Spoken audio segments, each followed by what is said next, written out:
Assalamualaikum warahmatullahi wabarakatuh. Selamat malam. Perkenalkan, nama saya Fitri Syahruni. Saya dari Prodi Akuntansi. Di sini saya akan mempresentasikan UAS Akuntansi Manajemen berjudul Digitalisasi Internasional. Nah, pendahuluan, perkembangan dunia bisnis yang semakin pesat dan persaingan global menuntut perusahaan untuk beradaptasi dengan perubahan zaman. Akuntansi manajemen sebagai alat bantu mengambil keputusan juga mengalami perkembangan yang signifikan, tidak hanya pada tingkat nasional tetapi juga tingkat internasional.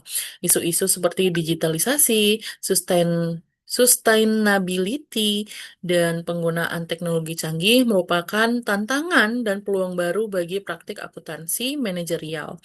Dari latar belakang di atas, ada rumusan masalah yang saya cetuskan. Apa saja?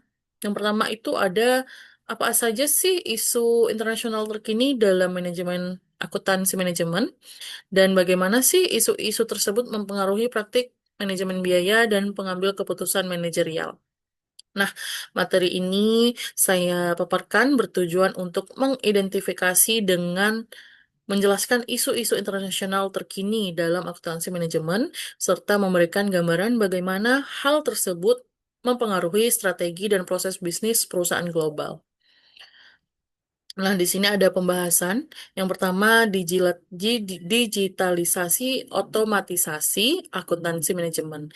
Nah, digitalisasi merupakan salah satu isu paling signifikan seperti ERP, Enterprise Resource Planning, dan Cloud-based Accounting mempermudah pengumpulan, pengolahan, dan pelaporan data manajemen biaya secara real-time. Nah, otomatisasi melalui robotic process automation atau RPA juga mengurangi kesalahan manusia dan meningkatkan efisiensi dalam penyusunan anggaran, perencanaan biaya, dan analisis varian. Nah, contoh internasionalnya itu ada perusahaan seperti Siemens dan Unilever telah menerapkan cloud accounting dan AI untuk analisis biaya yang lebih akurat. Nah, yang kedua ada akuntansi manajemen berbasis keberlanjutan, sustainability accounting.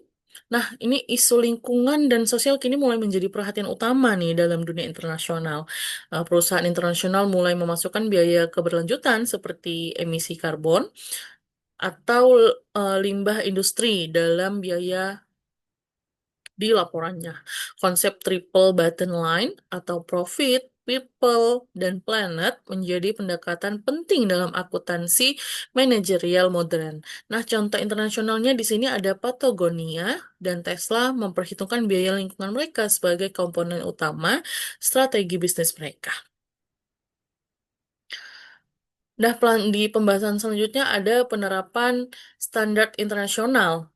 Akuntansi manajemen harus menyesuaikan dengan standar internasional seperti IFRS, International Financing Report Standard, dan GRI, Global Reporting Initiative.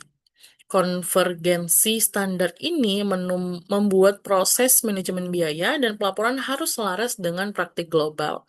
Dampaknya, penyesuaian metode alokasi biaya, kalkulasi unit cost, dan pelaporan performance perusahaan lintas negara. Nah, yang keempat ada big data dan analitik dalam akuntansi manajemen. Big data merupakan satu hal yang membantu manajer dalam membuat keputusan berbasis prediksi dan simulasi keuangan.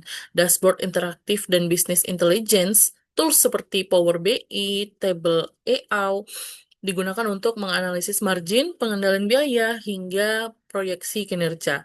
Manfaatnya ialah memberi kecepatan dan akurasi informasi bagi manajemen, seperti manajer. Nah, yang kelima, etika tantangan dan keamanan data di balik kemajuan tersebut. Munculnya isu keamanan data atau cyber security dan etika penggunaan informasi. Penggunaan data besar menuntut perlindungan yang lebih untuk data klien dan kepatuhan terhadap hukum internasional seperti GDPR. Nah, di sini ada penutup. Ya, yang pertama, kesimpulan, isu-isu internasional seperti digitalisasi, keberlanjutan, standar global, dan analitik data telah mentransformasi praktik akuntansi manajemen.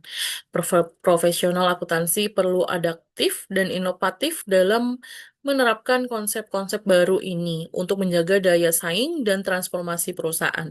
Di sini sarannya, semoga mahasiswa akuntansi perlu membekali diri dengan pengetahuan teknologi dan wawasan global agar dapat menjawab tantangan-tantangan masa depan tentang akuntansi manajerial.